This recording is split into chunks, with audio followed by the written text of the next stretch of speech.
Pernah tak masa anda interview kepada mereka yang ada pengalaman interview, penemu duga tu ditanya satu soalan ni, di mana dia tanya kita, apakah kelemahan anda?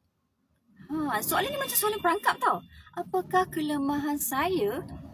Kenapa dia nak tahu kelemahan saya? Sepatutnya dia tanya pasal apakah kelebihan saya. Betul tak?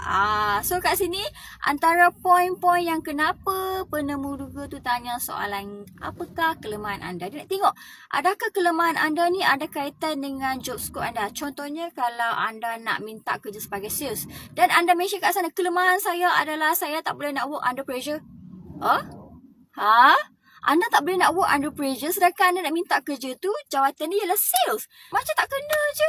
Kalau ikutkan bahagian sales ni memang dia akan boleh dikatakan memang work under pressure tau. Sebab sales, bahagian sales ni dia akan ada target tau. Dia akan ada target monthly ke, kadang-kadang weekly pun ada, quarterly lah, yearly lah. Memang akan ada target dan anda akan selalu rushing untuk nak achieve target tersebut. Betul? So macam mana anda boleh mention kat sana anda tak boleh work under pressure sedangkan anda nak apply jawatan tu ialah bahagian sales? Ada yang tak kena di situ ataupun anda tak alert. Job scope anda, requirement yang anda perlukan untuk bahagian sales adalah kena bersedia untuk work under pressure. Sebab bila katakanlah lagi 1 minggu nak month end dan kita punya target tak cukup lagi 10,000, of course bos tu akan push, come on 10,000 lagi, come on. Macam tu kan, macam mana 10,000 lagi? Besok dia tanya lagi, macam mana 10,000? Tu dah work under pressure dah. Tapi by the way kan, bukan saja bahagian sales yang ada under pressure tau. Saya rasa semua kerja pun kena work under pressure tau.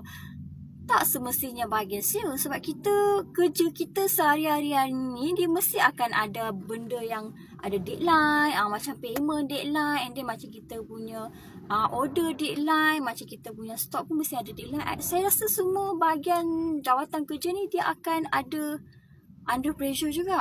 Terpulang pada kita. Sebab kadang-kadang tu kita kena tiba-tiba je ada benda yang urgent, tiba-tiba je ada projek yang urgent, tiba-tiba je nak ni, tiba-tiba je nak tu. Jadi kita kena buat kerja rushing macam tu kan. Tak semestinya bagi sales. Betul tak? Walaupun bos, walaupun dia ialah bos pun dia kena work under pressure tau. Dia nak kena fikir macam mana nak ruling dia punya cash, macam mana nak cukupkan bajet dia untuk next month, nak bayar gaji pekerja semua.